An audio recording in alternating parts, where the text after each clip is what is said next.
नमस्कार, आप live cities का खास कार्यक्रम देख रहे हैं सुबह की चाय और मैं हूं वसीम खान। देखिए, विधानसभा स्पीकर यानी कि विधानसभा के अध्यक्ष का तबियत अचानक बिगड़ गया। वहीं हम खबरों के सिलसिले में आगे बात करेंगे शहाबुद्दीन के गढ़ में एनडीए के दिग्गज नेताओं का जुटान।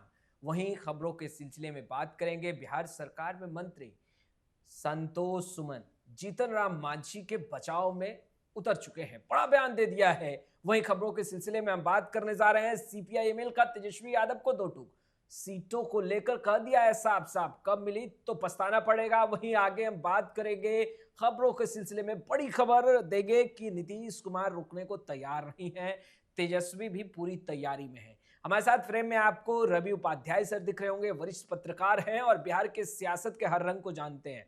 सर, सबसे पहला सवाल तो यही होगा, विधानसभा के अध्यक्ष का अचानक तबियत बिगड़ गया।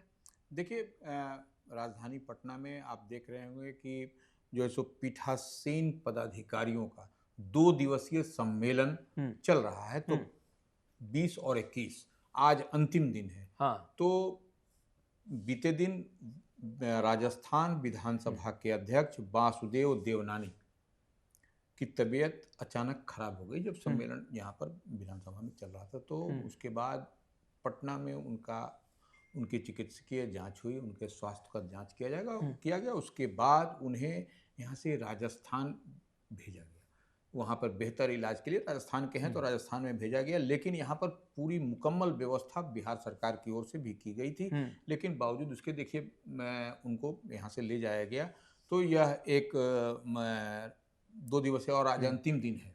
जो पीठासीन पदाधिकारियों का जो 2 दिवसीय सम्मेलन है वह आज अंतिम दिन है। देश भर से तमाम पीठासीन पदाधिकारी, तमाम स्पीकर, विधानसभा अध्यक्ष जिसको कहते हैं, इसी तरह से विधान परिषद के देश भर में जहाँ जहाँ पर है उनके सभापति, चेयरमैन जिसको बोलते हैं वो, और तमाम सेक्रेटरीज जो हैं सो उन लोगों का जुटान पटना में 2 दिनों से देखा गया। किस तरीके से गहमा गहमी और उस पर कैसे वो संचालन हो, कैसे होता है, यह सब उन पर चर्चा हुई, बेहतर चर्चा हुई। और सब जगह के, और ये लंबे समय के बाद ये टेन्योर होता है हर स्टेट में ये कराने की। तो यह एक बड़ी पीठासीन पदाधिकारियों का जो 2 दिवसीय सम्मेलन पटना में आज समाप्त हो जाएगा। बिल्कुल जबरदस्त तैयारी भी की गई थी। सर, खबरों के सिलसिले में हम बात करेंगे, चुनावी वर्ष है क्योंकि ऐसे में शहाबुद्दीन के गढ़ एनडीए के तमाम बड़े चेहरों का महाजुटान लगने जा रहा है।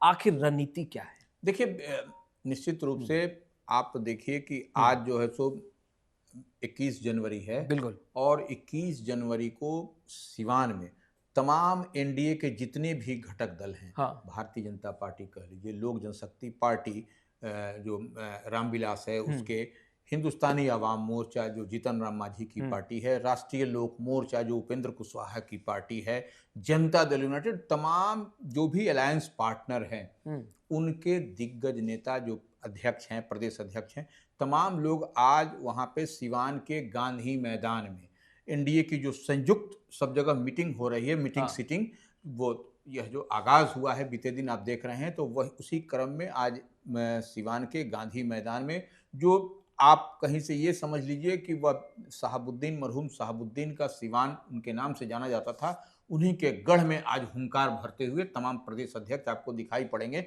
और तो ये और एनडीए की उपलब्धि बताएंगे, डबल इंजन की सरकार की उपलब्धि। और देखिए, जो भी केंद्र की योजना है, जो भी बिहार सरकार की जो योजना है, वह आम आवाम तक कैसे पहुंच रही है, उससे कितने लोग लाभान्वित हुए हैं। और देखिए, सिवान में इस बार वहाँ पर जिस तरीके से जेडीयू ने तीर छाप में लोकसभा चुनाव में अपना परचम भी लहराया, तो यह एक लंबे समय के बाद इस तरीके से दिखाई पड़ रहा है कि आपको जेडीयू ने तीर छाप वहाँ पर, जबकि कविता सिंह वहाँ से सांसद हुआ करती थी, लेकिन उसके बाद से आपको इस बार प्रत्याशी बदल करके जेडीयू ने वहाँ पर अपना उम्मीदवार दिया था और वह सक्सेसफुल रहा था। तो ये कहीं ना कहीं एक बड़ी माने महागठबंधन के लिए उस सिवान में एक चुनौती दिखाई पड़ रही है। सर, सबसे अहम सवाल यही होगा कि जिस तरीके से जीतन राम मांझी ने बयान दिया था, देखिए, कहा कि भाई वो अपनी औकात बिहार में दिखाएंगे कि उनकी औकात क्या है, और उनके साथ सही नहीं हुआ एनडीए में, एनडीए ने धोखा दिया, इस बात का जिक्र उन्होंने किया। मगर अब उनके पुत्र जो कि बिहार सरकार में मंत्री हैं, संतोष सुमन, बड़ा बयान दे रहे हैं। इन बयानों को कैसे देखा जाए, क्या यू टर्न ले रहे हैं आप? नहीं, देखिए ऐसा है कि जीतन राम मांझी हम बार बार कहते हैं, वो हिंदुस्तानी आवाम मोर्चा जो एनडीए फोल्ड में एनडीए के अलायंस पार्टनर हैं, घटक दल हैं, हाँ। और नरेंद्र मोदी सरकार में वह कैबिनेट मिनिस्टर हैं। एकदम इस बात को क्लियर समझ लीजिए। मुख्यमंत्री, पूर्व मुख्यमंत्री रहे हैं बिहार के, ले बावजूद इसके वह हिंदुस्तानी आवाम मोर्चा के संरक्षक हैं, केंद्र में नरेंद्र मोदी कैबिनेट में मिनिस्टर हैं। तो वह जो अब कार्यकर्ताओं से देखिए वह घूमते हैं तो उनकी राय हुई होगी, उसमें जो है वही 40 सीट और 20 सीट की बात की, कार्यकर्ता 40 सीट कह रहे हैं और 20 सीट कम से कम। तो वह देखिए यह सब राजनीति में होते रहता है कि एक आदमी बोलेगा हाँ, एक आदमी बोलेगा ना। तो इसी पर संतोष सुमन जो हिंदुस्तानी आवाम मोर्चा के प्रदेश अध्यक्ष हैं, जीतन राम मांझी के पुत्र तो ही हैं, लेकिन वह प्रदेश अध्यक्ष भी हैं अपनी पार्टी हिंदुस्तानी आवाम मोर्चा के, और नीतीश कैबिनेट में वह मिनिस्टर भी हैं।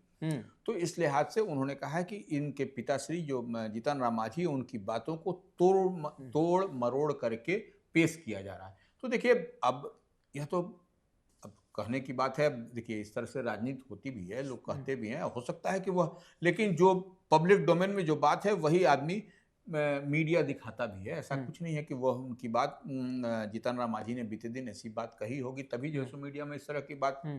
तो या अब देखिए, अब कहीं ना कहीं ये अब डैमेज कंट्रोल तो नहीं कहा जाए, लेकिन अब इस तरीके से अलायंस पार्टनर में कहीं कोई, ये हम लोग बार बार, हम लोग भी लाइव सिटीज भी कह रहा था कि देखिए जीतन राम मांझी हो सकता है मैंने बोल दिए हो, लेकिन कहीं ना कहीं एनडीए में वह मजबूत स्तंभ है, पिलर हैं, और दलित में एक बड़ा चेहरा है बिहार में। इस लिहाज से वह इधर उधर कहीं जाने वाले नहीं। सर, केवल एनडीए में ही सीटों को लेकर के बयानबाजियां नहीं हो रही है, महागठबंधन में भी अब सीटों को लेकर के बयान निकलकर सामने आने लगे हैं। सीपीआई-एमएल के विधायक हैं महानंद सिंह, कह रहे हैं कि तेजस्वी यादव को पछताना होगा 19 से कम या 19 तक भी अगर सीटें माले को मिलती है तो। देखिए एक बात समझना पड़ेगा, सीपीआई-एमएल के महानंद सिंह ठीक है, निश्चित रूप से विधायक हैं, लेकिन आप ऐसे समझिए कि 2024 में बीते साल जो लोकसभा का चुनाव हुआ था उसमें 3 सीट भाकपा माले लड़ी थी। हाँ। तो उसमें 3 सीट में देखिए स्ट्राइक रेट उसका लोकसभा चुनाव में बहुत बेहतर रहा। आरा और काराकाट दोनों जगह सीपीआई-एमएल ने सीट की पर जीत दर्ज किया मजबूती के साथ, और वह आरा भी देख लीजिए और काराकाट भी देख लीजिए, वह कभी माले का, लेकिन वहां पर सीपीआई-एमएल ने वहां पर जीत दर्ज किया, एक बड़ा मैसेज उन्होंने दिया। तो ये एक तो बात है। एक सीट वो हारा बेगूसराय वाला, वहां पर भी कंटेस्ट बहुत जोरदार रहा। खैर, तो वो 3 में 2 सीट वो लोकसभा चुनाव में माले ने जीता, दीपांकर भट्टाचार्य की पार्टी ने। अब जो है सो बीते लोकसभा के चुनाव में 2020 में 19 सीट, विधानसभा के चुनाव, हाँ विधानसभा के चुनाव में 19 सीट पर लड़ी थी भाकपा माले।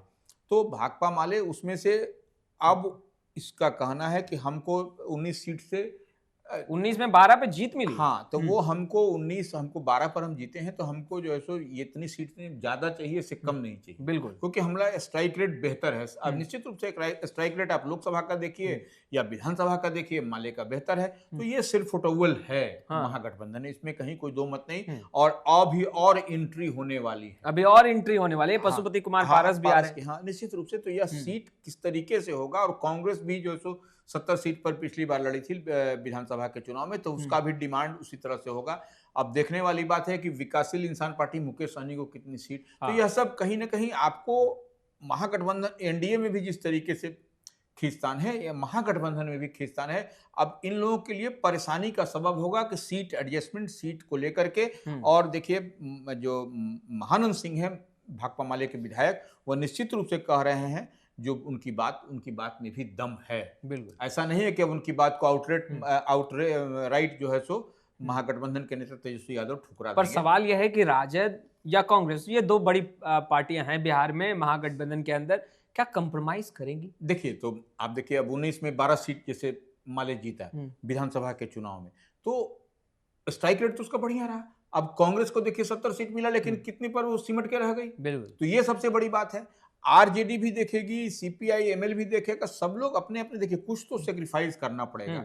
अगर महागठबंधन को 2025 के विधानसभा चुनाव में बेहतर कुछ करना है, तो ऐसे दलों को, ऐसे गठबंधन, ऐसे अलायंस को जो विन विन के सिचुएशन में रहते हैं, उनके लिए सीट आपको छोड़ना होगा, सीट आपको देना पड़ेगा, बड़ा दिल दिखाना पड़ेगा। नहीं तो आपको ठीक सामने आपके नरेंद्र मोदी एनडीए लड़ता हुआ दिखाई पड़ेगा, नीतीश कुमार रहेंगे, तो वो आपको कहीं ना कहीं ये इतनी बात समझ लीजिए कि पटकनी खानी पड़ जाएगी। तो राजनीतिक रूप से कहीं चूक नहीं हो जाए, इस लिहाज से आपको महागठबंधन को भी इस पर नजर बना के रखना पड़ेगा। सर, मुख्यमंत्री नीतीश कुमार रुकने का नाम नहीं ले रहे, प्रगति यात्रा लगातार कर रहे हैं और बिहार में किए गए विकास के कामों का जायजा भी ले रहे हैं। देखिए, नीतीश कुमार निश्चित रूप से अपनी प्रगति यात्रा पर हैं और वह प्रगति यात्रा में देखा गया कि बीते दिन सुपौल में रहे, उसके बाद फिर वह आगे बढ़ेंगे, मधेपुरा में उनका कार्यक्रम है, तो तमाम उनका शेड्यूल जारी है। और वो देखिए, चुनावी वर्ष है, हम बार बार इस बात को कह रहे हैं, तो ऐसे में नीतीश कुमार एक एक चीज की छोटे छोटे बारीक स्तर पर एकदम ग्राउंड जीरो पर जाकर के उसका मॉनिटरिंग कर रहे हैं, उसका रिव्यू कर रहे हैं, और क्या माने होता हुआ दिखाई पड़ रहा है और उसमें क्या जनता को, आम आवाम को क्या चाहिए और क्या उसके बेहतरी के लिए हो सकता है। कहीं कोई झोल झाल, कहीं कोई गड़बड़ी तो नहीं है। जो सरकार की योजना है उसमें जो केंद्र सरकार की जो कल्याणकारी योजना है या बिहार सरकार की जो कल्याणकारी वेलफेयर स्कीम है, उसमें तो कहीं कोई गड़बड़, तो यह सब नीतीश कुमार और उनकी कैबिनेट के जो मिनिस्टर साथ में चल रहे हैं, जो अधिकारी चल रहे हैं, वो उसको मॉनिटर कर रहे हैं, देख रहे हैं। तो इस लिहाज से निश्चित रूप से चुनावी वर्ष में यह नीतीश कुमार एक एक चीज की अपने स्तर से मैनुटली ऑब्जर्व कर रहे हैं। नीतीश कुमार तो रुकने का नाम नहीं ले रहे, वही तेजस्वी यादव कह रहे हैं कि टायर्ड हैं, रिटायर्ड हैं। देखिए, रिटायर्ड वो प्रतिपक्ष के नेता हैं तेजस्वी यादव, और वो महागठबंधन से चीफ मिनिस्ट्रियल कैंडिडेट हैं, वह चेहरा हैं। तो वह नीतीश कुमार उधर से होंगे एनडीए का चेहरा, इधर में जो सो महागठबंधन से तेजस्वी यादव होंगे, तो वह एक दूसरे पर कटाक्ष और ये इस तरीके का आरोप लगा सकते हैं। रिटायर्ड, टायर्ड, जो कहना है वो कह सकते हैं, लेकिन नीतीश कुमार में तो दम है अभी। जितनी चीज दिखाई पड़ रही है बिहार में, तो कौन इससे इनकार करेगा कि नीतीश कुमार में दम नहीं है। तो देखिए, इधर तेजस्वी यादव भी यात्रा पर है, वह भी लगातार लोगों से, आम आवाम से संवाद कर रहे हैं, कार्यक्रम स्थापित कर रहे हैं। एक एक जो ग्राउंड जीरो पर क्या जो है सो रियलिटी है, अब महिलाओं के लिए वह क्या करेंगे, सरकार जब उनकी होगी 2025 में, तो वह सब भी वादा कर रहे हैं महिलाओं के लिए। देखिए, जितनी भी कल्याणकारी योजना है उसमें क्या उनकी सरकार, देखिए आप याद करिए कि 2020 के विधानसभा चुनाव में उन्होंने कैसे कहा था कि एक कलम से 10 लाख लोगों को माने हम नौकरी देंगे, रोजगार देंगे।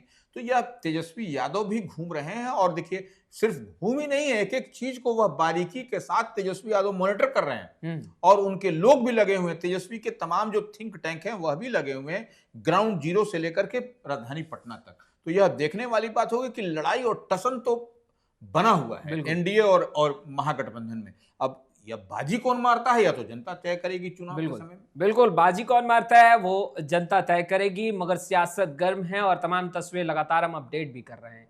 इस वीडियो में फिलहाल इतना ही। अब तक आपने हमारे चैनल को सब्सक्राइब नहीं किया है, तुरंत सब्सक्राइब कर ले। आपका बहुत बहुत शुक्रिया।